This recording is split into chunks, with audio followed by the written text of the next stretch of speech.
Olá a todos, sejam muito bem-vindos ao programa Diálogos ESG FIP. Eu sou Lívio Giosa, coordenador deste projeto especial Diálogos ESG FIP. E a FIP é a Fundação Instituto de Pesquisas Econômicas e eu vou moderar este nosso encontro. Este espaço de diálogo e debates tem o objetivo de trazer a vocês que nos acompanham o estado da arte da temática sustentabilidade e aplicação dos fatores ESG nas organizações.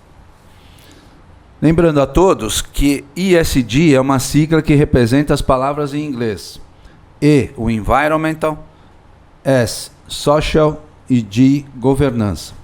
Mas aqui a gente trabalha um pouquinho aportuguesando, deixa o E virar um A, o ambiental, o S é o social e o G governança, portanto a gente trabalha as mesmas palavras em português. Importante salientar que esse projeto nasceu da importante participação da FIP na discussão do tema através de seus técnicos e profissionais, tanto na consultoria pública e privada, quanto na grade de cursos, que apresenta o tema ESG na prática, nos módulos básico e avançado. Importante também informar que o programa Diálogos ESG FIP tem o patrocínio da Abrainc, Associação Brasileira de Incorporadoras Imobiliárias, que imediatamente, através de seu presidente Luiz França, entendeu a importância do tema e os seus impactos junto a todos os públicos com que a entidade se relaciona e junto ao mercado. Precisamos também dizer onde estamos, né? Nós estamos aqui no estúdio do Sindiprestem, que é o Sindicato das Empresas de Prestação de Serviços a Terceiros, Colocação e Administração de Mão de Obra e de Trabalho Temporário do Estado de São Paulo, que nos apoia muito nesse projeto, local este que faremos todos os nossos programas.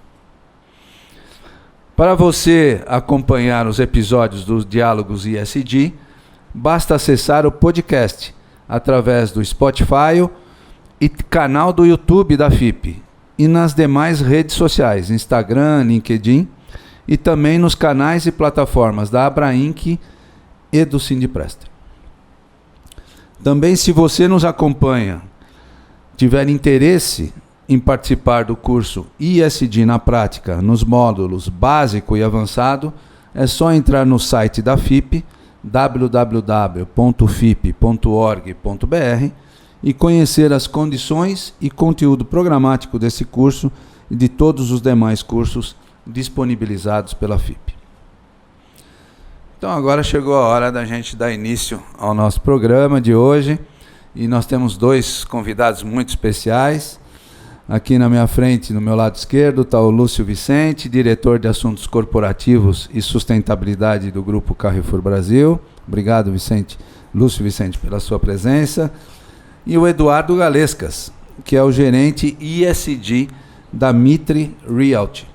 Sejam muito bem-vindos, tenho certeza que a gente vai ter aqui um diálogo muito especial, usufruindo todos nós do conhecimento de vocês a respeito desse tema e como ele está sendo aplicado nas suas empresas, e é isso que o nosso público mais gosta de saber. Então, Lúcio, por obséquio, se apresente para o nosso público e fale em linhas gerais das atividades desta Diretoria de Assuntos Corporativos e Sustentabilidade do Grupo Carrefour Brasil. Muito obrigado pela presença, Lúcio. Lívio, é um prazer estar aqui, obrigado pelo convite, agradeço a toda a organização. Para nós, né, é muito importante participar de programas como esse, para disseminar o que a gente tem feito hoje de ESG. Me apresentando, eu sou Lúcio Vicente, trabalho no Grupo Carrefour já há 15 anos, 10 deles dedicados à área de sustentabilidade. Tive passagens por poucas empresas, mas com muita intensidade, vim da área financeira. Nunca imaginei trabalhar no varejo, então a sustentabilidade do lado financeiro é um pouquinho diferente, né, a visão da questão do varejo.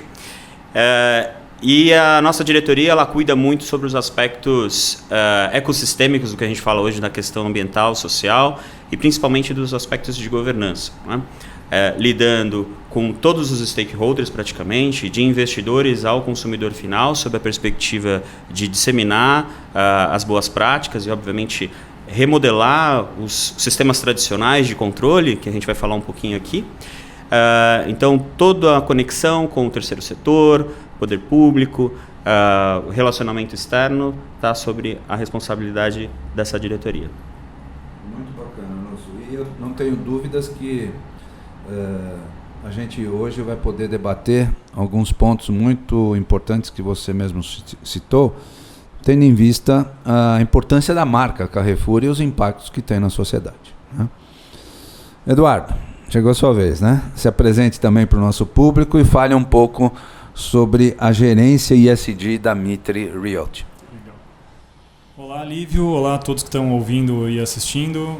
Obrigado também, né, pelo convite. Acho que é super importante, como o Lúcio comentou, né, a gente sempre falar desse tema, né? Antes a gente gostava muito de participar de eventos de sustentabilidade, agora o termo mudou um pouco, mas a gente acaba falando mais ou menos das mesmas coisas, né? Isso é muito interessante. Trabalho já com sustentabilidade também há bastante tempo, já faz uns 12 anos mais ou menos. Na Mitre estou há pouco tempo, né? Estou num cenário um pouco diferente do Lúcio, né, que já está trabalhando no Carrefour há bastante tempo com esse tema. Eu cheguei na Mitre há um pouco mais de 4 meses, com o desafio justamente de incorporar essa realidade aí da sustentabilidade, do ESG, para os nossos negócios, né, que são de incorporação e construção. Então a gente tem obviamente uma área sendo criada recente, com desafios de uma área nova, né, como qualquer outra área, né?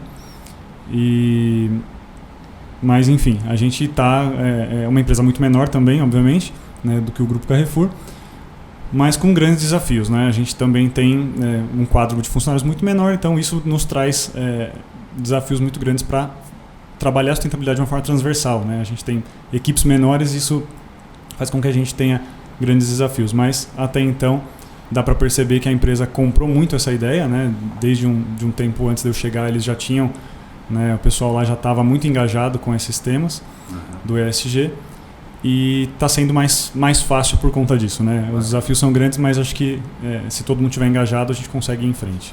Ótimo. E você cita um ponto importante e que traz um pouco dessa nossa agora intervenção, né?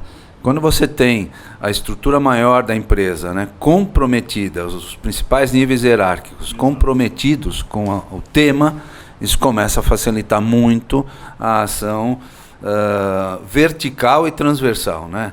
In e out, dentro e fora da empresa, né? Isso valoriza muito o trabalho de vocês profissionais. E para a gente entrar um pouco mais, portanto, na pauta da nossa discussão de hoje, não há dúvidas que o tema sustentabilidade é o tema do mundo, né? Está na agenda prioritária dos maiores líderes mundiais, sejam da iniciativa privada, seja do poder público. É o debate que a mídia abraçou nesses últimos anos.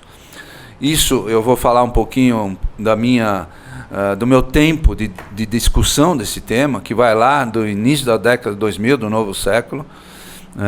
Eu tive a oportunidade de fazer esse debate internacionalmente. Eu sou um dos interlocutores mundiais do Al Gore, quando em 2007 ele fez lá o filme Uma Verdade Inconveniente. A gente já trazia esse tema. Eu dirijo o Instituto ADVB de Responsabilidade Socioambiental. A ADVB é uma das maiores entidades empresariais do país.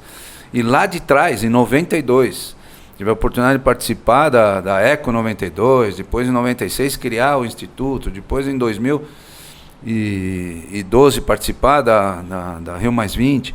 Então a gente vem trazendo esse debate, e a minha carreira foi pública e privada, então a gente tentou colocar nessas dimensões essa discussão. E só agora, Lúcio e Eduardo, que a gente percebe que o tema tomou conta mais do universo completo da sociedade. E se a gente olhar um pouquinho nesses 2 últimos anos, a grande provocação vem dos impactos das mudanças climáticas. E é um pouco da visão da humanidade, né? Quer dizer, o ser humano, ele se toca só quando as coisas começam a pegar no pé dele. Enquanto o desabamento está lá longe, enquanto está fica na dele, mas de repente chegou muito próximo. E estes impactos chamaram muita atenção da mídia. E a hora que a mídia põe a mão na massa, ela é a fonte que mais pressiona a sociedade. Seja o poder público, seja a iniciativa privada e toda a estrutura social, né, que compõe essa mesma sociedade, os órgãos do terceiro setor, etc. Se me permite acrescentar, eu acho que a mídia ganhou também um apoio significativo, porque praticamente todo mundo virou um provedor de notícia, um provedor de conteúdo. As redes sociais também amplificaram, obviamente, o conhecimento sobre os impactos e fez, obviamente, um outro nível de envolvimento ser construído dentro da sociedade, que é cada um de nós tendo condição de opinar ou muitas vezes colocar de maneira dentro de uma capacidade, obviamente, de cada um, sua opinião dentro daquilo que acontece. Então, acho que o poder que adiciona-se à mídia aí é a questão de que a sociedade hoje ela é mais participativa na disseminação de conhecimento. E a gente teve alguns sinais muito claros, né? Só fazendo um pouquinho dessa visão do tempo, para que o público também se posicione, né? A partir do instante que em 2020 o presidente do Fórum Econômico Global insta o mundo a plantar 3 trilhões de árvores para tentar repor tudo que foi devastado ao longo dos últimos anos, demonstra a preocupação do mercado. E atinge quem principalmente? O mercado financeiro. E o mercado financeiro, sensível à questão ESG, demonstra isso imediatamente. Criam-se os fundos verdes, os bancos todos começam a definir linhas de financiamentos voltadas especificamente para a visão da sustentabilidade, e isto começa a fechar o ciclo virtuoso do tema, porque aí a empresa não tem por onde escapar, o poder público não tem por onde escapar. E como você mesmo disse, Lúcio, a sociedade demonstra isso através dos meios das redes sociais e tal. Opa, peraí, para onde nós vamos, né? E aí, isso me leva a demonstrar, através de uma pesquisa que a empresa de consultoria Deloitte apresentou agora no início do ano, chamado 5 Pilares dos Riscos Empresariais em 2022.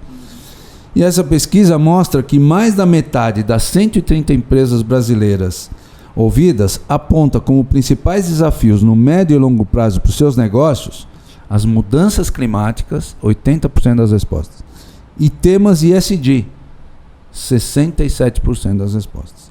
Também preocupam as empresas, novas cadeias de fornecimento. Portanto, quando a gente fala na cadeia produtiva, nos stakeholders, chamá-los para essas conversas é fundamental, e atração e retenção de talentos, tópicos que acabam sendo desafios socioambientais.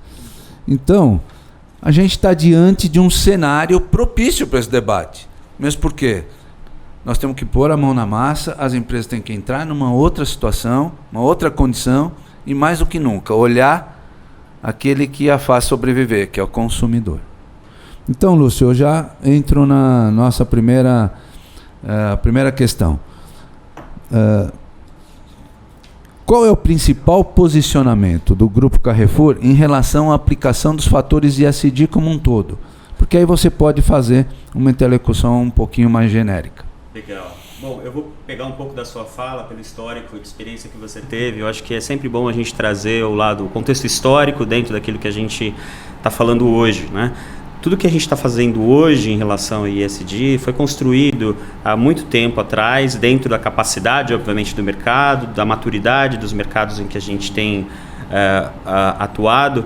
E quando a gente olha para o varejo, né, para o desenvolvimento do varejo nos últimos 30 anos, a gente tem empresas como o Grupo Carrefour, que já estão no Brasil há mais de 45 anos, dentro de uma transição que não é tão simples. Então, nascer no ambiente físico, offline, e automaticamente passar pelo processo de evolução, de digitalização da sociedade, isso é um desafio para as grandes empresas.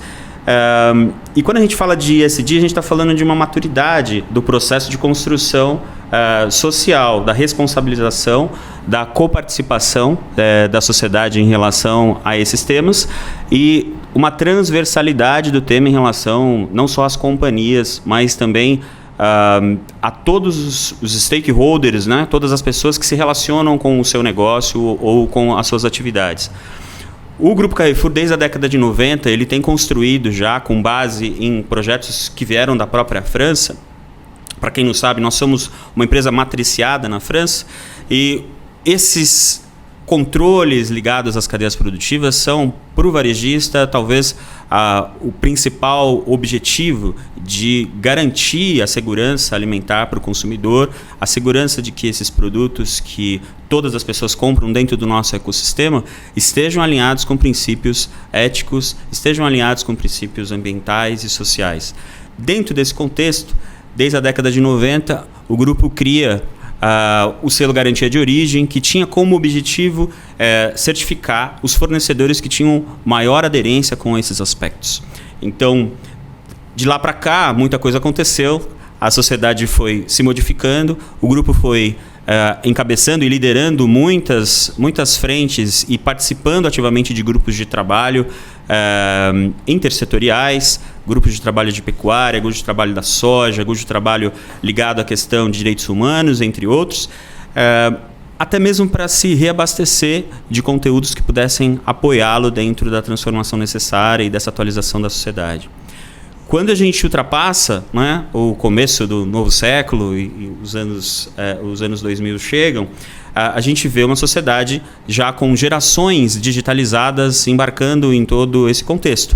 Então, nós tínhamos uma restrição de comunicação até a década de 90, a internet chega no finalzinho dos anos 90, ao comecinho dos anos 2000, e o Carrefour precisa começar, obviamente ligado à cadeia de varejo, a reforçar esse processo.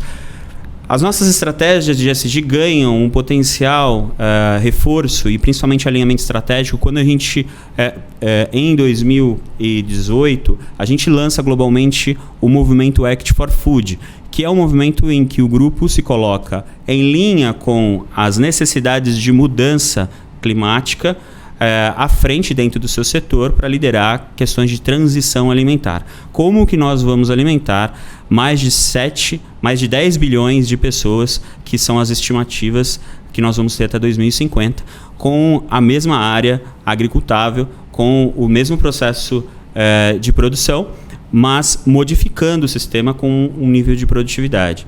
Para um varejista tradicional, isso sempre foi um desafio, porque tradicionalmente o varejo ele sempre foi muito mais demandado pela cadeia produtiva, como ofertando aquilo que havia de melhor. Mas quando a gente tem um movimento que tem essa perspectiva de liderar a transição, o nosso trabalho é de fazer com que a cadeia produtiva entenda as novas tendências do mercado e entenda toda a ansiedade do consumidor moderno, que é de querer participar desse processo e entender o que você está fazendo, quem produziu, por onde veio esse alimento. Ligado à questão de produção de alimentos, nosso principal foco é manter a rastreabilidade dos alimentos, a garantia, a segurança alimentar. Mas acho que um ponto que eu gostaria de trazer aqui é que o movimento como um todo trabalha em 4 pilares essenciais. Primeiro, a alimentação ela precisa cada vez mais ser direcionada para uma alimentação saudável. Então, eu primeiro olho para o indivíduo e ofereço a ele uma alimentação e alimentos cada vez mais nutritivos. O segundo ponto é que esses alimentos eles precisam ser sustentáveis do seu ponto de vista de produção, porque eles precisam fazer bem para as pessoas e também para o planeta, para a sociedade. Só que isso não pode significar preço mais caro. E o objetivo de democratização da alimentação vem de que a gente possa escalar os aspectos de sustentabilidade, que é o grande desafio desse milênio. E, antigamente, quando você tinha uma proposta de produtos com atributos de sustentabilidade, isso normalmente era classificado com um preço mais caro. Poucas pessoas tinham condições de pagar por isso.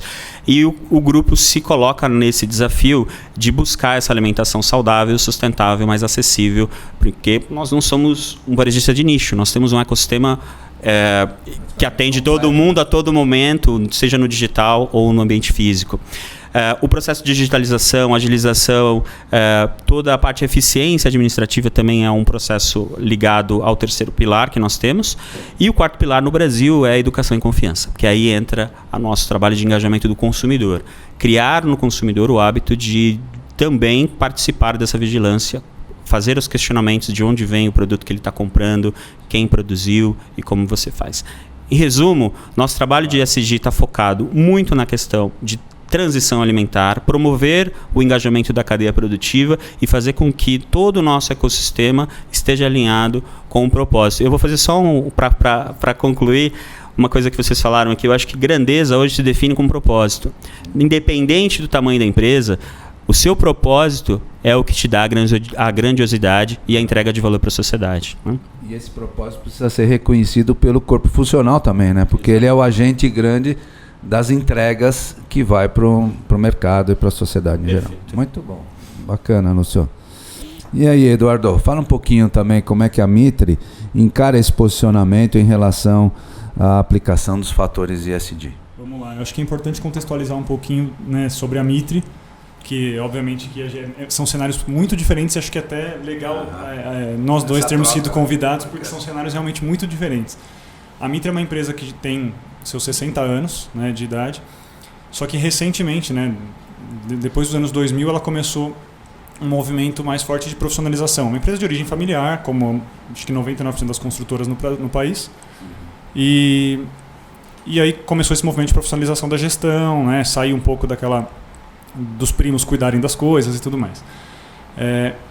A partir do momento que a gente abriu capital, né, que foi em março de 2020, ontem, né, vamos dizer assim, a empresa começou a crescer muito mais, né? Então, até então a gente tinha em torno de 60, 100 funcionários no máximo.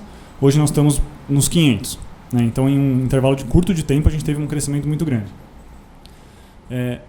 Enfim, esse contexto dado, né? A gente precisou, obviamente, ter muita resiliência, né, nesse processo para conseguir manter a qualidade dos produtos, que a Mitre é uma consultora muito reconhecida pela qualidade das entregas, né, dos apartamentos e tudo mais, tendo um percentual muito grande de pessoas novas, né? Então a gente tem que... Como que a gente faz para manter, né, essa cultura, né, Mitre, esse jeito de trabalhar Mitre com esse monte de gente nova, né? Isso foi um grande desafio para o pessoal na época, né? Eu cheguei agora também, então eu não participei dessa transição. Mas isso foi muito bem feito. É legal chegar agora, né, mais recentemente, e ver que realmente essa transição foi muito bem feita. E, enfim, dado esse contexto, a gente estava comentando na fala anterior, né, que é muito importante essa ideia, né, essa intenção, trazendo um pouco do propósito também, né, que a gente também trabalha muito com isso lá, vir de cima para baixo, né? Então, é muito importante todo mundo estar engajado com isso, principalmente ali no topo, né? Então, a partir do momento que todo mundo ali está engajado, não só, sei lá, o CEO, por exemplo, deu uma ideia falando, vamos fazer sustentabilidade agora, né? Não é bem assim. Então, como é uma empresa nova, né, nova entre aspas, né, com uma estruturação recente, e com muito engajamento nas linhas de alta administração, né, da governança principal, isso ficou mais fácil, essa tarefa ficou mais fácil de cascatear para todas as áreas. Esse ponto, aliado a um outro ponto, né, que o nosso setor da construção civil, incorporação e construção, historicamente, acho que talvez não seja o setor que chegou mais atrasado na sustentabilidade, mas é um dos que demorou mais para começar a se mexer, né? Até a gente vê pela fala do Lúcio que o varejo já se mexe em relação a isso há muito tempo, né? Tem outros setores, por exemplo, Natura, Boticário, né, que são empresas de cosméticos que já também fazem isso há muito tempo. A construção civil a gente não vê, né, empresas fazendo isso há tanto tempo. Por outro lado, finalmente chegou a nossa hora, né? O setor começou a se mexer e alguns players começaram a fazer coisas interessantes, né? Por outro lado, você tem, assim como todos os setores, pessoas que falam, pessoas que fazem, pessoas que, né, falam e fazem, ou não fazem e falam, tem todos aqueles cenários. Então, acho que aliado a esse nosso propósito, né, que foi também alterado recentemente para algo que, se você olhar para ele, você fala, pô, uma empresa de construção civil com um propósito assim, é muito diferente o nosso propósito, né, que é fazer da vida das pessoas mais interessante e feliz. Então, é um propósito que se descola um pouco, né, se for pensar assim, não se descola em termos de contexto, mas se descola se você lê ele ao pé da letra, né, de uma empresa de construção. Esse propósito nosso, junto com a cabeça dos nossos executivos, trouxe essa agenda de sustentabilidade de ESG, né, para a pauta de uma forma que eu entendo ser muito correta. E até essa foi uma das motivações de eu aceitar o desafio de vir para cá, né, para trabalhar com a Mitre e ajudar nessa agenda. Que a gente realmente quer fazer o certo. Então, obviamente que já tinha muita coisa sendo feita quando eu cheguei, de forma pulverizada. Então, você tinha áreas de engenharia trabalhando com resíduos da forma correta, você tinha outras áreas fazendo outras coisas de formas também corretas, sempre, né, naquela linha do vamos fazer a legislação, principalmente, para não ter problemas, em alguns pontos fazendo um pouquinho a mais, mas dentro, né, de um normal ali aceitável. Né? E depois de trazer esse ponto à tona, a gente vê que todas as áreas estão mais engajadas e querem fazer algo mesmo, e querem fazer o certo. Né? Não vamos simplesmente sair fazendo um monte de coisa para fazer propaganda e falar, não, a Mitre agora é a empresa mais sustentável que tem no setor. A gente quer fazer isso, né? Quer fazer a Mitre a empresa mais sustentável no setor, mas quer fazer isso de uma forma correta e organizada e com uma estratégia bem definida e a hora que metas e entra objetivos. Uma área como a sua que vai comandar o processo, você começa a sistematizar e tangibilizar as ações de uma forma organizada mesmo. Exato, Né? isso mesmo. É a razão imediata da hora que assume um projeto desse. Né? Sim, quando eu cheguei a gente começou imediatamente assim, a fazer justamente essas duas coisas. A primeira, formalização de tudo que a gente tinha, né, organização das coisas internas e definição de uma estratégia, obviamente, para a gente atacar a partir de agora, 2022, né, nos próximos anos, para conseguir chegar nesse nosso objetivo. Bacana. E só para reforçar o que você está comentando, Eduardo, em 2021, no início de 2021, eu faço parte de um movimento chamado Reformar para Mudar, que são as maiores organizações empresariais do país discutindo o Brasil. Né? E dentre esses grupos participa a Abrainc, o Sinduscom, o Secov, que são as entidades ligadas ao seu setor. E nós decidimos, neste grupo, a desenvolver programas de ESG. E foi por conta disso que a Abrainc nos chamou, o Sinduscom nos chamou, o Secov nos chamou para fazer os relatórios de boas práticas para as entidades e para os seus associados, e na relação delas com os seus associados. Então isso já foi um salto, são várias entidades, mas estou citando especificamente desse setor, porque isso foi uma provocação que a gente fez no grupo. Né? Pô, a gente está participando, está discutindo o Brasil e o tema do mundo é o tema sustentabilidade. Então, vamos olhar para a nossa casinha e vamos ver se nós estamos... Se a gente vai forçar os outros a fazerem, mas será que a gente está fazendo a nossa lição de casa? Exato. E tanto o presidente da Abrainc, o Luiz França, quanto o então presidente do Secov, o Basílio Jafé, abraçaram a causa, absolutamente, e traduziram esse anseio das entidades para os seus associados. E aí teve ação e reação, e a ideia agora é continuar, porque não adianta só fazer um relatório, o relatório tem que ter bases comparativas. Então agora a gente dá os encaminhamentos dos próximos anos, mas isso demonstra já um grau de maturidade, né? E foi por conta disso que foi surgindo todos esses debates dentro do mercado que a gente achou bastante importante. Até se eu puder complementar uma coisa na minha fala, o que a gente vê, né, realmente, olhando para isso que você falou agora, é justamente... eu e o Lúcio, né, que somos da área de sustentabilidade, a gente já trabalha com isso há um certo tempo, desde uma época que só a gente trabalhava com isso, né? Não, o pior é que tinha que explicar para todo mundo o que era isso. Então, ninguém agora essa agenda está na pauta dos outros também. Né? Isso é o mais importante. Bacana. Então, não se constrói uma sustentabilidade sozinho. Não adianta a empresa criar uma área lá, colocar uma pessoa e falar, agora temos sustentabilidade. Se todo mundo não fizer, se todas as instituições que estão ligadas à empresa de certa forma não incentivarem, não fizerem, isso não vai andar. Né? Então isso é muito importante. Isso é um momento alentador, né? Porque a pauta está sendo demandada. Né? Lúcio, agora vamos te pegar, hein? Agora chegou um ponto importante. O Carrefour dialoga diretamente com o consumidor. Como fazer com que este mesmo consumidor perceba as aplicações de ESG e isso se torne vantagem competitiva para uma empresa como o Carrefour, que tem vários concorrentes, né? Então isso também deve ser um super desafio para você quando você olha o contexto todo da inserção de uma empresa como o Grupo Carrefour Brasil. Né? Não, perfeito, Lívio. E existe um desafio maior que é como você democratiza o tema, não só aquilo que o tema traz como benefício, mas como é que você democratiza o conhecimento para as pessoas sobre o aspecto de como a atuação individual de cada um hoje ela é significativa para essa agenda como um todo. Então, o consumidor, quando ele está envolvido nesse processo, ele acaba atuando de uma maneira mais vigilante. Ele questiona as empresas e coloca a empresa dentro de uma condição de contínua inovação, contínua agilidade, fazendo com que a gente também se sinta pressionado com mudanças. O Eduardo comentou aqui a questão da transversalidade. Não é mais hoje cargo de uma área lidar com aspectos ambientais e sociais, ou de duas. Então, a estratégia das companhias hoje faz total diferença.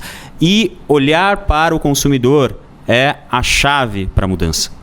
De todas as mudanças que a gente constrói de ESG, se no final do dia a pessoa que compra um apartamento, a pessoa que contrata um serviço ou a pessoa que leva para casa uma laranja não compromissada com todos esses aspectos, ela, sem saber, está contribuindo para aquilo que muitas vezes ela se indigna ou critica. Então, muitas vezes esse trabalho de embarque do consumidor, acho que grande parte dele está em democratizar esse acesso. Como é que a gente tem feito para embarque do consumidor? Primeiro que eu acho que tem que ter uma visão, e aí nós como varejistas em todos os estados brasileiros, nós não somos um varejista de nicho. A gente não vende só em determinado bairro, em determinada cidade. A gente vende para praticamente toda a população brasileira em todos os cantos desse país. Seja nos modelos de varejo, seja nos modelos de atacado, influenciando tanto o consumidor quanto também transformadores, comerciantes que compram seus produtos e revendem. Então, o nosso ecossistema, e aí vale ressaltar que o grupo hoje ele é a única companhia que tem um ecossistema com diversos tipos de modelo de atendimento para a questão de alimentação e outros produtos para distribuição, como sendo um lado positivo, porque a gente tem contato diretamente com diferentes tipos de consumo. Embarcar o consumidor, então, resvala num outro processo que é como eu consigo ter a habilidade de ser didático. Como comunicar em poucos segundos em que a tomada de decisão do cliente, muitas vezes, e eu acho que é um exemplo para nós, ninguém vai para um supermercado e quer ler um texto gigante na gôndola. Você vai com o horário apertado, quer sair logo. Então, essa comunicação ela se dá em diversas instâncias. Seja fortalecendo produtos que tenham essas características ligadas às questões ambientais e sociais. Então, eu vou dar mais valor, exposição para produtos que tenham essas características. Eu vou construir espaços, como a gente tem construído, por exemplo, espaços saudáveis nas nossas lojas, onde eu concentro praticamente todo o meu portfólio para o cliente ter acesso a alimentos saudáveis e que, de maneira geral, tem também essa contribuição ligada à questão de sustentabilidade e ESG. O fator pessoal, o fator pessoa de interação com o cliente também é muito importante. Então, você precisa estabelecer treinamento e engajar os colaboradores dentro do propósito. Eu acho que foi uma das falas que você trouxe, né? Não é só de baixo para cima, mas é de cima para baixo. Acho que a reconfiguração do tema sustentabilidade para um modelo mais ecossistêmico como o ESG, ele exige e dá essa possibilidade de uma intervenção entre todas as instâncias, né? De baixo para cima para baixo, transversal, lateral, enfim. A comunicação da loja, treinamento de colaboradores, uma agenda que tenha como foco os pontos positivos ligados às cadeias produtivas. E eu acho que isso é um elemento importante, porque hoje, principalmente com aquilo que a gente trouxe no início, nas redes sociais, nós precisamos promover uma agenda de boas práticas e trazer o elemento daquilo que é feito, bem feito e por quem é feito. Quando você traz essa visibilidade para o consumidor, ele estabelece um outro nível de relação de consumo. Ele passa a ser fiel. Aquilo que em marketing a gente muitas vezes discute, né? Como você obtém a fidelidade? Na verdade, você não obtém a fidelidade, você obtém a preferência. O cliente vai te buscar porque ele vê em você muito mais do que um provedor de produtos e serviços, mas alguém que está engajado com o propósito e como isso se conecta aos propósitos dele próprio, né? Então, e essa agenda multidisciplinar, como nós estamos fazendo aqui, né? Participar para aprender também dentro de um contexto de compartilhamento de ideias.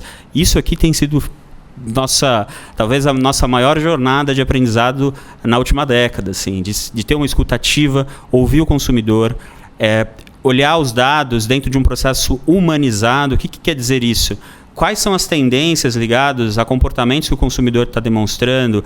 O aumento, por exemplo, de pessoas que querem ter uma alimentação mais saudável ou que querem restringir algum tipo de consumo de algum tipo de alimento ligado a princípios, que aí vão dos mais extensos, ligados à questão ideológica, religiosa e por aí vai, mas dentro do aspecto de democratização, porque a gente pode dar acesso para as pessoas acessarem esse tipo de condição de compra de produtos de acordo com o que elas acreditam. Então, dentro dessa perspectiva, o que a gente vê hoje como principal fator é o embarque do consumidor dentro de uma perspectiva de conhecimento e também que a gente possa estabelecer o preço acessível, porque de nada vai adiantar você ter um produto que no final das contas vai pesar no orçamento do brasileiro e principalmente do consumidor de maneira geral. Bacana, só pegando um gancho e aí olhando para vocês e, ao mesmo tempo sobre essa questão que é muito comum no dicionário das empresas, a busca da fidelização do cliente, né? E está permeado por tudo isso que você acabou de comentar, Lúcio. Mas quando eu falo em sustentabilidade, eu estou falando em causa. Então eu gosto muito de dizer que as empresas, através da causa, ganham fãs. Porque o fã, ele abraça a causa. Né? E como eu tinha muita amizade com o Thiago Mello, poeta que faleceu ainda esse ano, e a gente falava muito isso nas nossas palestras, né? Nós não somos nem piores nem melhores, nós somos iguais. Melhor mesmo é a nossa causa. Então, é a causa da sustentabilidade que, se bem transmitida para os diversos públicos, identificado por todo esse ecossistema que vocês acabaram de falar, você traz o fã. E quando ele vira fã, ele não larga mais, né? Ele não larga mais a camisa. Então, isso que eu acho que é um grande desafio, porque o tema gera isso. Né? É uma provocação para o tema. Né? Em nenhuma outra área da empresa você pode buscar essa palavra, o fã, mas pela sustentabilidade, sim. Então, a hora que você demonstra isso para todos os públicos, esse público se engaja de uma forma extraordinária. E o fã, vocês são fãs de alguma coisa ou de alguém. Então, a gente está falando algo bastante pertinente e tangível. Né? Exatamente. E o link afetivo, né, que vem da causa, ele estabelece essa questão da preferência. Então, às vezes eu tenho a solução do que eu preciso a 500 metros da minha casa, mas eu vou pegar e vou andar mais 10, 15 quilômetros para ir até um lugar específico, porque eu acredito que a compra daquele produto, que eu poderia ter comprado a 500 metros da minha casa, é maior e mais relevante para aquilo que eu acredito. Uma banana contra uma outra banana dentro de uma gôndola não tem diferença, mas se você coloca uma banana com a história do produtor, a história do que ele construiu em 30, 40 anos, a maneira como a família dele participa desse processo, faz toda a diferença. Não vai ser só a banana pela banana, vai ser a banana daquele produtor. Muito bacana. Muito bom, Lúcio. E isso funciona muito para a gente também, né? Isso que o Lúcio comentou. Não adianta você fazer um produto mais sustentável se você repassa o preço e ele acaba custando mais caro. Então, esse é um desafio do nosso dia a dia também. Mesmo as obras. Exato. Você entrega apartamentos, você entrega algo que é o sonho das pessoas. Né? E esse consumidor, ele já está nessa vibe. Ele quer um produto sustentável, uma obra sustentável. Portanto, nós estamos falando das mesmas coisas para as duas empresas aqui hoje representadas. Como empresa é entregar um apartamento mais sustentável também sem ele custar muito mais caro. Ele custar o mesmo que um não sustentável.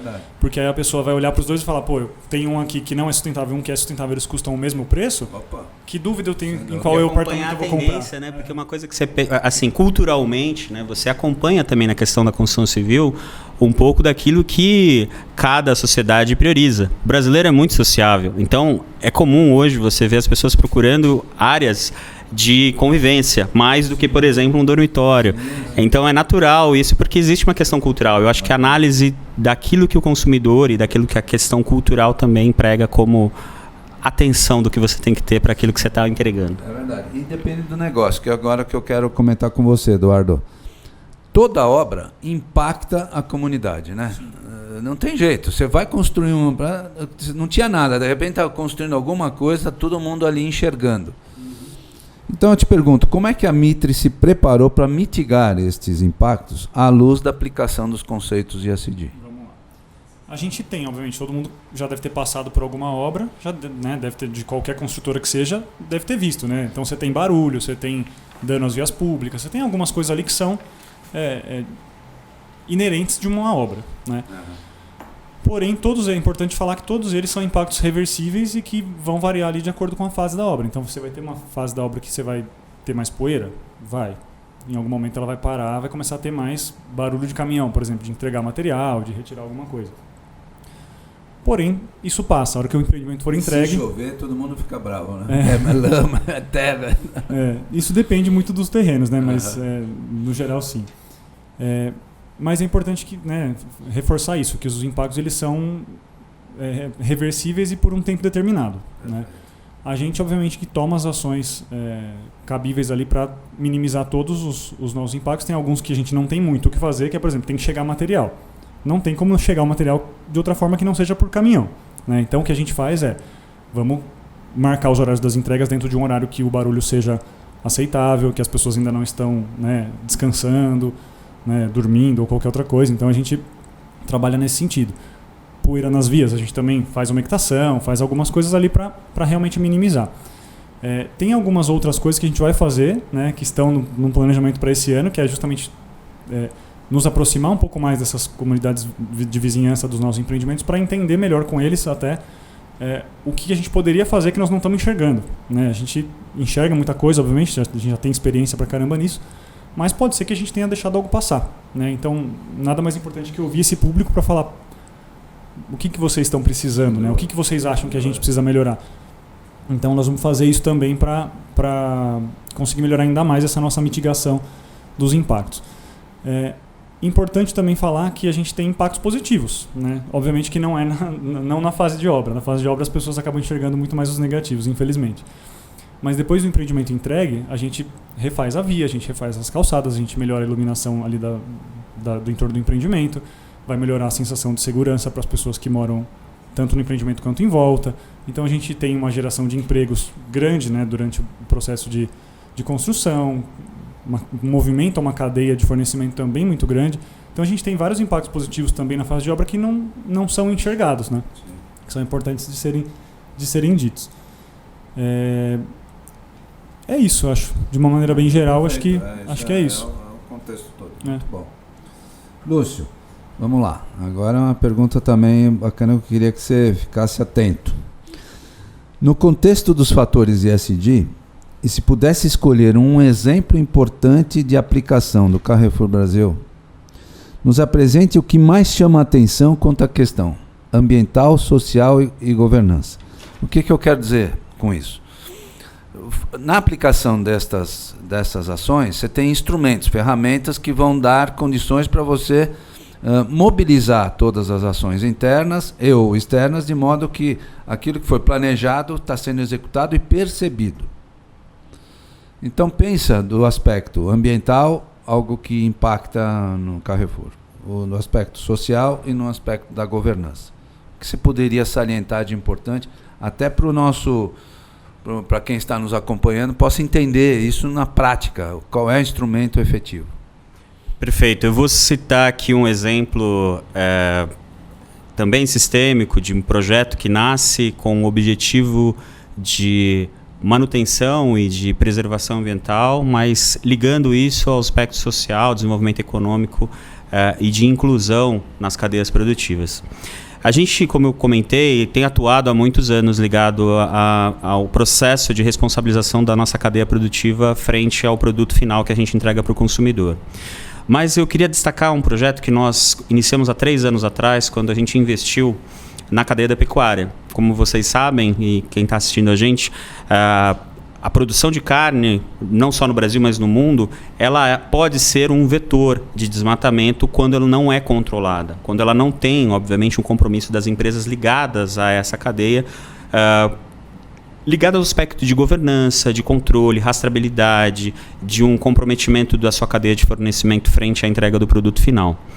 Nós investimos há 3 anos atrás num projeto que acredito que revolucionou, porque ele traz agora uma perspectiva de que é possível rastrear o animal desde o momento que ele nasce até o momento que ele chega ao consumidor final. É um projeto que a gente desenvolveu em parceria com uma instituição de fomento ao desenvolvimento sustentável da Holanda, que é o IDH. O Grupo Carrefour, através da Fundação Carrefour, investiu dinheiro nessa região para o envolvimento de 450 pequenos produtores de bezerro. Para quem não sabe, no Brasil, no norte do Mato Grosso, já no bioma amazônico, é praticamente um dos principais celeiros, berçários da pecuária no Brasil, onde tem concentrado o maior nível de produtores de primeiro elo, no sentido, né, dos bezerros. E esse projeto ele teve como objetivo financiar, ajudar o produtor pequeno, que normalmente é concentrado nessa cadeia inicial da pecuária, com desenvolvimento técnico, desenvolvimento administrativo e muitas vezes ajuda de regularização fundiária, regularizações e aspectos que muitas vezes ele carrega até numa herança. Muitas vezes ele herdou a fazenda do pai, do avô e se arrasta há muito tempo dentro de um processo de não conseguir regularizar a propriedade e muitas vezes também lidando com um isolamento da questão de avanço tecnológico, como produzir com menos área, como diminuir a necessidade de abrir áreas novas dentro da sua propriedade, intensificando a produção com o uso de material genético correto para a inseminação das vaquinhas, o uso correto de semente ligado ao solo, né? Então, o que você planta em janeiro, junho, dezembro, para manter, obviamente, a saudabilidade do pasto, entre outras frentes técnicas que ajudam o produtor a aumentar o índice de produtividade, rentabilidade, e faz com que ele se sinta pertencente a uma cadeia muito mais extensa. Então, pense o seguinte, durante muito tempo, elos da cadeia produtiva, e não só da pecuária, são desconectados da cadeia como um todo. Não é exclusividade, por exemplo, dessa cadeia, que você tem, às vezes, a participação de um tipo de stakeholder que não tem noção do que vai virar o produto no final das contas. Esse projeto, além da rastreabilidade, do desenvolvimento socioeconômico e da inclusão desses produtores, trouxe um outro elemento, que é a inclusão de novas culturas produtivas. Então, ao invés de só produzir bezerro, você também pode diversificar a sua produção com sistemas agroflorestais. Então, aproveitando que você vai manter dentro da sua propriedade a vegetação nativa, você pode também produzir outras culturas de alimentos, e isso faz com que o produtor, por exemplo, tenha uma maior amplitude de venda de produtos e não depender apenas de um tipo de produção. Daí para frente, o que a gente conseguiu, além de todo esse processo de investimento, foi, em 2021, a gente lançou a primeira carne rastreável 100% do bezerro ao consumidor. E lembra que a gente falou sobre a questão de que tem que democratizar a alimentação? É um produto que tem características para ser vendido nas lojas onde eu tenho, por exemplo, um público com um poder econômico maior, mas ela foi lançada numa loja mais popular que nós temos aqui em São Paulo, na região de Interlagos, uma loja que tem acesso popular com preço acessível. Então é uma carne que pode ser exportada, ela pode ganhar uma margem muito excessiva, do seu ponto de vista de qualidade e rastreabilidade, mas a gente fez um esforço para que durante esses 3 anos chegasse essa carne acessível ao consumidor.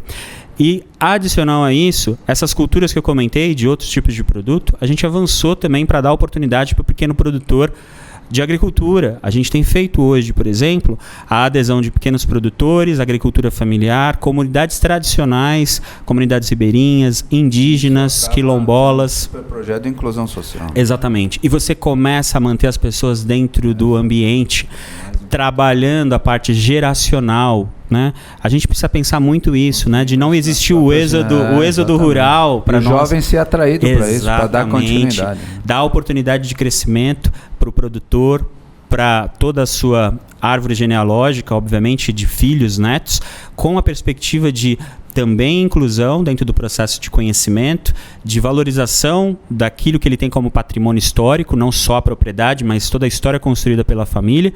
E você também dá oportunidade para outras comunidades que tradicionalmente já estavam aqui antes mesmo de todos os nossos colonizadores chegarem. Os índios, a comunidade quilombola, todas as comunidades comunidades tradicionais ribeirinhas, pescadores, marisqueiras. Então, hoje o grupo já vende uma série de produtos ligados à agroecologia dentro desse sistema.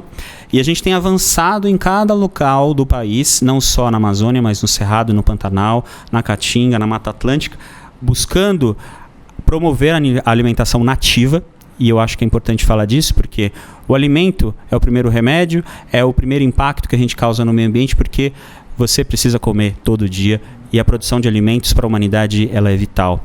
Então, quando você dá a oportunidade de valorizar a biodiversidade de um alimento nativo produzido por alguém que nasceu e que tem origens culturais tradicionais naquela região, você constrói manutenção desses aspectos, você dá oportunidade para que esse alimento nativo ele proteja o bioma, porque ele faz parte daquilo, e diminui a incidência de produção de monocultura ou de substituição dessa vegetação por algo que muitas vezes num curto prazo dá aquela atratividade de poder fazer a opção pelo produtor. Então esse é um exemplo sistêmico de como você conecta cadeias produtivas distintas, mas buscando preservação, unindo a questão do ganho econômico e automaticamente todo o ganho social. Não, além disso, né, o mundo está de olho no contingente do gado no Brasil.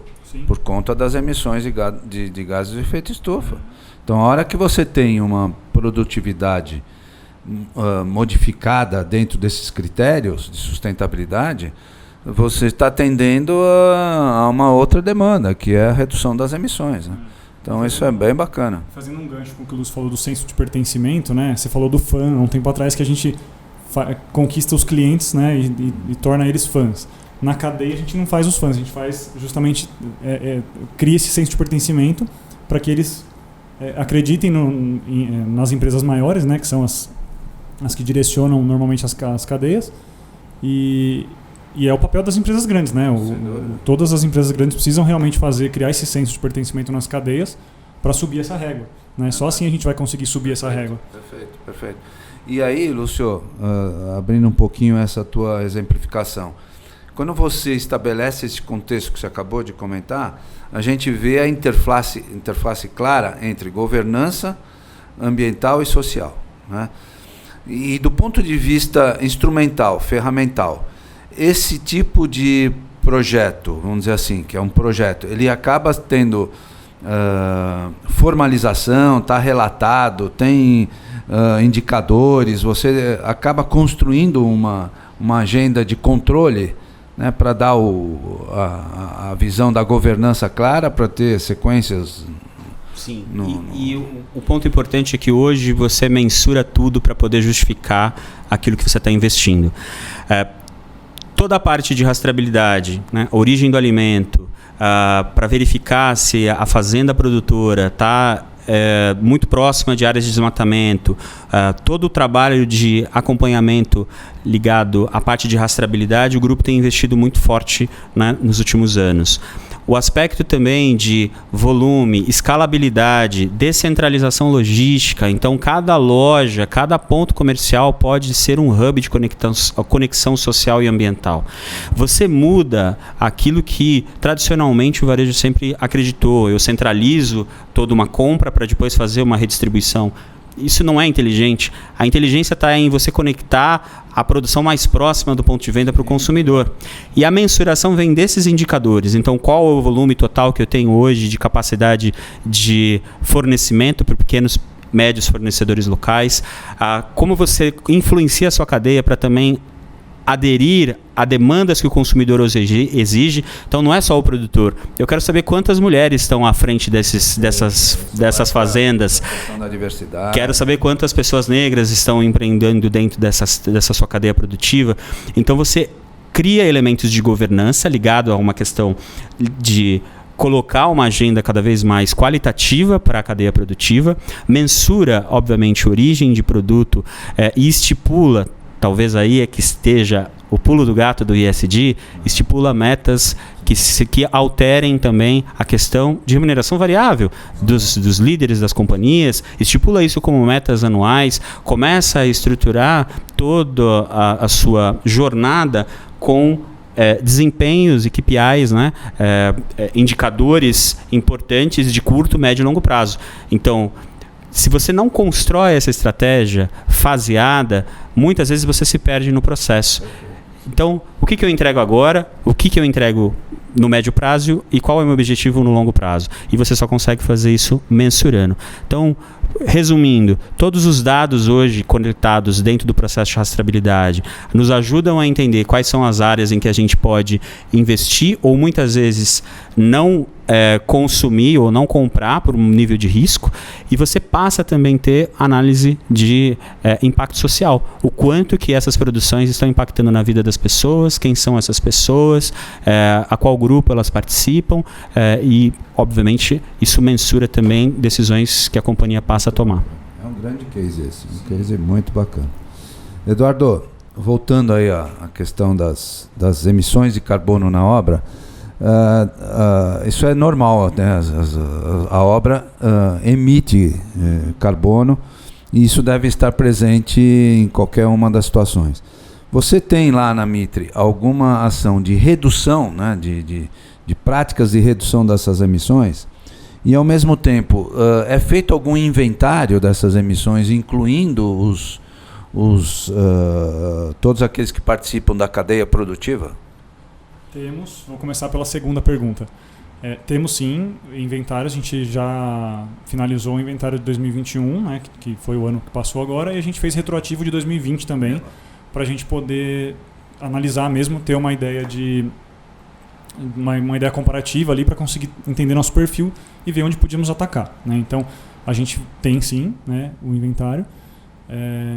Em relação às obras, a gente sabe hoje que as obras em si, elas têm os seus impactos, obviamente, porém, o maior impacto da construção civil ela não está na obra, né? Ela está justamente nessa questão da cadeia, né, que você comentou. Nosso inventário, sim, ele abrange escopo 3, né, que é a parte dos fornecedores, né, da nossa cadeia de fornecimento, que inclusive representa 95%, 98% da nossa emissão, né, que é o carbono incorporado nos nossos materiais, que, querendo ou não, a gente usa lá concreto, aço, tudo aquele monte de material que realmente traz com ele, madeira também, que traz com ele ali muito carbono incorporado. Então, a obra em si, se a gente for fatiar, né, o nosso processo, a gente tem muita emissão antes do material chegar na gente, pouca emissão dentro da nossa casa ali enquanto a gente constrói o empreendimento, e muita emissão durante a vida útil do empreendimento, porque o empreendimento, né, um prédio vai durar quanto? 100 anos no ciclo de vida, mais até. Então, o nosso desafio está justamente aí, a gente olhar para esses fornecedores, né, que nos fornecem esses materiais para tentar reduzir aí, né, comprar materiais mais sustentáveis, fomentar que eles sejam mais sustentáveis para nos fornecer um material menos impactante, e trabalhar o pós também, né, criando projetos mais sustentáveis para que os nossos clientes tenham uma energia renovável, um consumo menor de água, algumas áreas de convivência mais agradáveis para melhorar não só, né, questões ambientais, mas questões sociais, que isso é uma coisa que a gente já faz também. Todos os nossos empreendimentos já têm, né, diversas facilidades ali para as pessoas que moram ou que compram para alugar, por exemplo, que a gente tem separações de unidades residenciais e não residenciais, para também não misturar essas pessoas que querem ter tranquilidade daquelas pessoas que querem alugar o apartamento. Todos os nossos projetos são pensados para também ter facilidades, né, estão em áreas consolidadas de São Paulo para ter facilidades de transporte público, seja metrô, trem, ônibus, e o mínimo de infraestrutura ali, né, de comércios e tudo mais próximo para a pessoa, se ela quiser, ela não precisa ter um carro para morar num Mitre, né? Então isso é um conceito legal que a gente vem trazendo também em todos os projetos.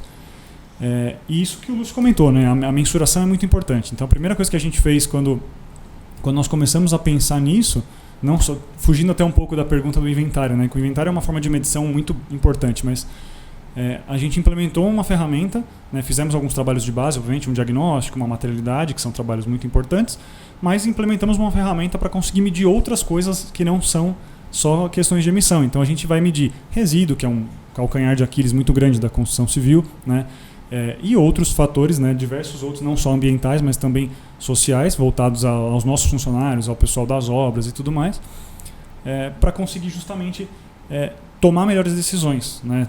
Então, sejam elas para reduzir as emissões, que dentro de casa, né, o nosso escopo 1 e 2, que são as emissões que a gente tem controle, já tomamos algumas decisões até para alterar alguma coisa, para reduzir, mas a gente vai começar a ser mais assertivo para olhar para a cadeia e para outros fatores também, né? Que não são só os voltados às emissões de gases de efeito estufa. E esse papel, né, onde a empresa tem a relação com sua cadeia de fornecedores, é super importante porque você aciona outra base, né, para também construir uma boa percepção sobre o tema sustentabilidade como um todo e o fator ESG. Lúcio, mais uma questão. Como que você avalia a percepção da governança corporativa do Grupo Carrefour Brasil? E, na sua opinião, quem emana as boas práticas de sustentabilidade no contexto social e ambiental, né? E o porquê? Como é que você enxerga tudo isso no ambiente Carrefour? Bom, aspecto de governança, ele basicamente tem como principal objetivo garantir que todas as operações de uma empresa sejam estabelecidas como princípio básico ligado à legislação do país, a uma questão de princípio básico de ética, mas ao mesmo tempo transpassa o processo que atualmente a gente tem de engajar também o processo de relacionamento com os fornecedores. Então não basta hoje você ter governança para dentro de casa apenas. Você precisa estabelecer os aspectos de governança para todos os seus prestadores de serviço, para todos os seus fornecedores diretos e até indiretos, porque você também tem que influenciar a cadeia de suprimentos do seu próprio fornecedor. Então a gente está indo para um campo em que as minhas práticas de governança estabelecidas com uma organização que tem o tamanho do Carrefour, onde você tem conselhos de administração, você tem um comitê executivo Brasil, você tem comitês ligados às lideranças da companhia para cada tipo de projeto, para cada tipo de tema. Então isso a gente tem executado dentro de um processo transversal. Uma reunião, por exemplo, sobre pecuária, não participa somente a área de sustentabilidade e a área de qualidade. Participa o jurídico, participa o compliance, participa relacionamento com o cliente, porque você passa a ter multidisciplinarmente pessoas que vão agregar a visão. Eu vou trazer fazer uma relação com... Uma vez eu participei de uma palestra. Vocês sabem como é feito uma reunião da NASA para poder lançar alguma coisa para o espaço? Não, vocês têm noção da quantidade de pessoas que participam de uma mesa para um projeto como esse? Então, vai de biólogo a astrônomo, você tem veterinário, você tem psicólogo, você tem uma infinidade de pessoas que ajudam na construção. O processo de governança hoje está se estabelecendo de uma maneira muito mais ampla, porque você tem várias áreas da companhia se estabelecendo níveis, obviamente, de alçada, mas ao mesmo tempo tem sempre a contribuição de áreas especialistas, de uma visão estratégica, administrativa da companhia, seja no âmbito global ou local, alinhado sempre com a questão do propósito, dos princípios e como você, acho que talvez o grande desafio que a gente tem estabelecido dentro do processo, e aí indo para o complemento da pergunta, é o impacto social se dá no engajamento e na preparação de todo o seu ecossistema de oferta de valor para o consumidor, que envolve sua cadeia produtiva, que envolve suas relações externas. O processo de validação de toda a estratégia passa também por um processo de embarque de toda a sua cadeia de fornecimento, de convencimento, e aí é um ponto daquilo que a gente conversou, né, um pouco antes até daqui da nossa conversa, estabelece além daquilo que historicamente a gente sempre acreditou, que não basta mais você ter um contrato com a empresa, você precisa participar desse processo de validação da governança que ela estabelece dentro da própria empresa para garantir que ela está aderente àquilo que você tem.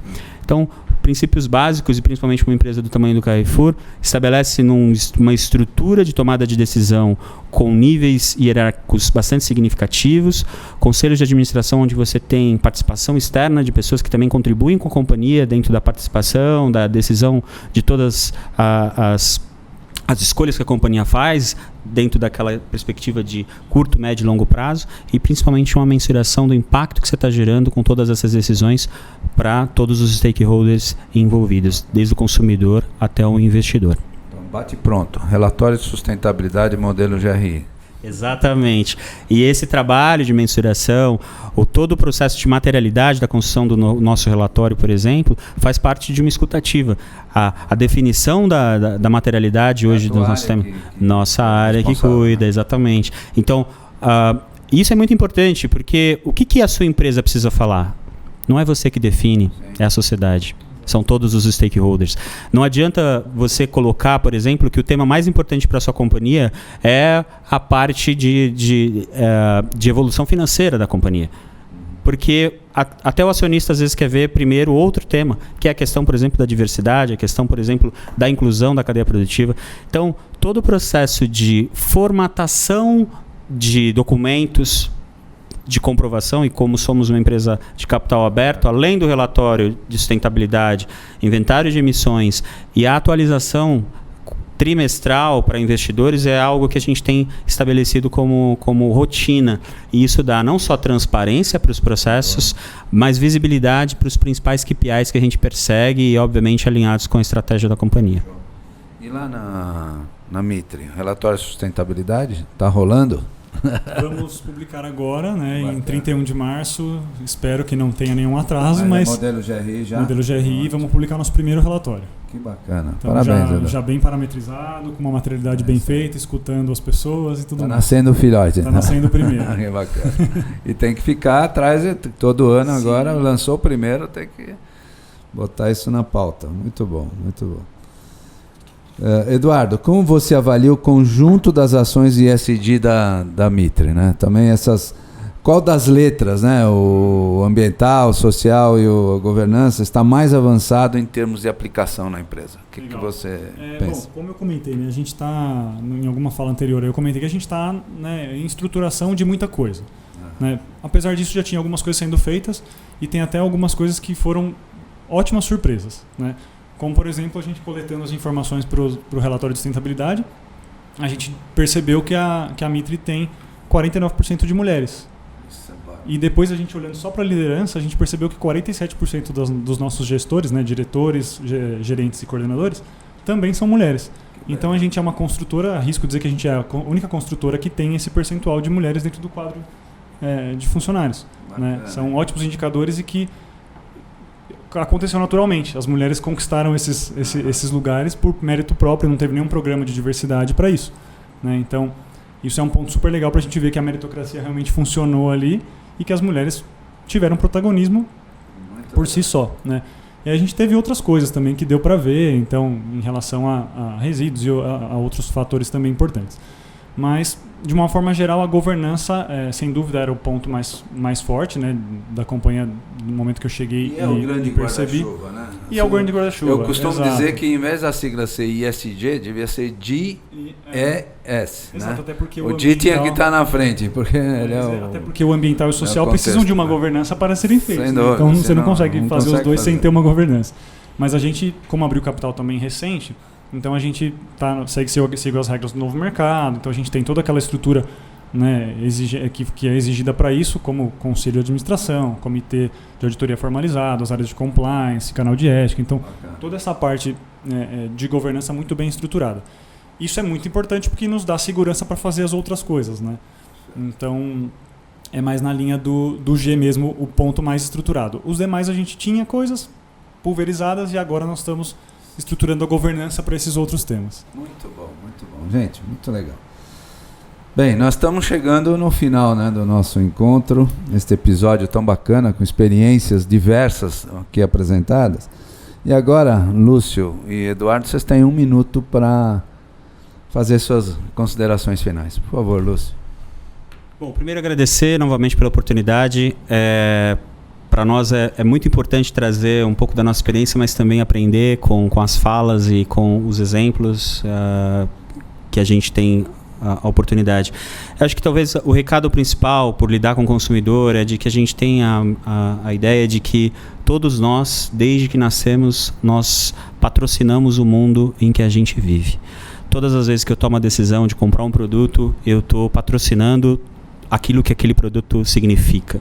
Fazer as perguntas, questionar a origem, saber se aquele produto impacta o meio ambiente, social. E aí produtos não só limitados à questão de alimento, mas tudo. Tudo que você adquire hoje na sociedade impacta alguém em algum lugar. E a gente vê que cada vez mais tudo que acontece no mundo chega rápido para a gente, né? Sejam ligações com o que está acontecendo hoje, com os conflitos que a gente tem vivido, ou mesmo uma pandemia que equalizou todo mundo no mesmo lugar, entendendo o impacto significativo que ela deu para todos os países. Mas, de maneira geral, a perspectiva é muito positiva, porque a gente tem cada vez mais pessoas engajadas dentro desse processo de mudança, e é esse convite que eu faço e deixo como recado. Vamos olhar para aquilo que a gente está patrocinando. Muito bom. Beleza, Luciano. Ok, Edu. Olha, eu vou usar o nosso propósito lá da Mitre como início dessa fala, né? Então, se a gente quer, como empresa, isso a gente Mitre, mas acho que todo mundo que está ouvindo, que está assistindo, também pode tomar para si isso, né? Se a gente quer fazer a vida das pessoas mais interessante e mais feliz, não basta só fazer o que a gente se propõe a fazer de uma forma bem feita. A gente tem que olhar para o todo, né? E esse todo, de uma forma transversal, né? Como a gente falou da transversalidade tantas vezes aqui, passa por diversos fatores. E a gente cada vez mais vê, né, nos jornais, que nunca ninguém viu, né, tanta notícia sobre como esses outros fatores impactam na nossa vida. Então, realmente, vamos olhar para o mundo como um todo, né, e não só dentro do que a gente faz ali dentro daquela nossa janelinha. E se cada um fizer um pouquinho a mais do que se propõe a fazer, né, simplesmente no seu negócio, a gente consegue atingir resultados muito melhores. Bacana. E o papel das empresas, né? Forma cidadãos mais completos com essa visão da sustentabilidade, e ele emana isso em todas as frentes que ele atua. Muito bem. Quero, antes de terminar, agora fazer os agradecimentos necessários por conta desse nosso programa Diálogos ESG FIP. A primeira questão é agradecer a diretoria da FIP, na pessoa do seu presidente, o Carlos Luque, a diretoria da Abrainc, na pessoa do seu presidente Luiz França, a diretoria do Sindiprestem, na pessoa do seu presidente o Vander Morales, que nos acolhe aqui neste espaço, aos nossos técnicos, ao Zé Carlos e ao Beto, a nossa equipe de apoio, a Ali Monteiro, o Augusto Roque, José Fernandes, a Michele Belfiore, e ao todo o time da GBR Comunicação, aqui representados pelo Vitor Rabelo. Todos não se esqueçam de nos acompanhar no canal do Spotify, da FIP, e no canal do YouTube, da Abrainc, e também nas redes sociais. Agradeço aos nossos dois convidados, o Eduardo e o Lúcio. Muito obrigado, vocês foram perfeitos. Muito bacana a apresentação de vocês. E a você que nos acompanhou nestes diálogos ESG FIP, com o patrocínio da Abrainc e o apoio do Sindiprestes. Até o próximo episódio.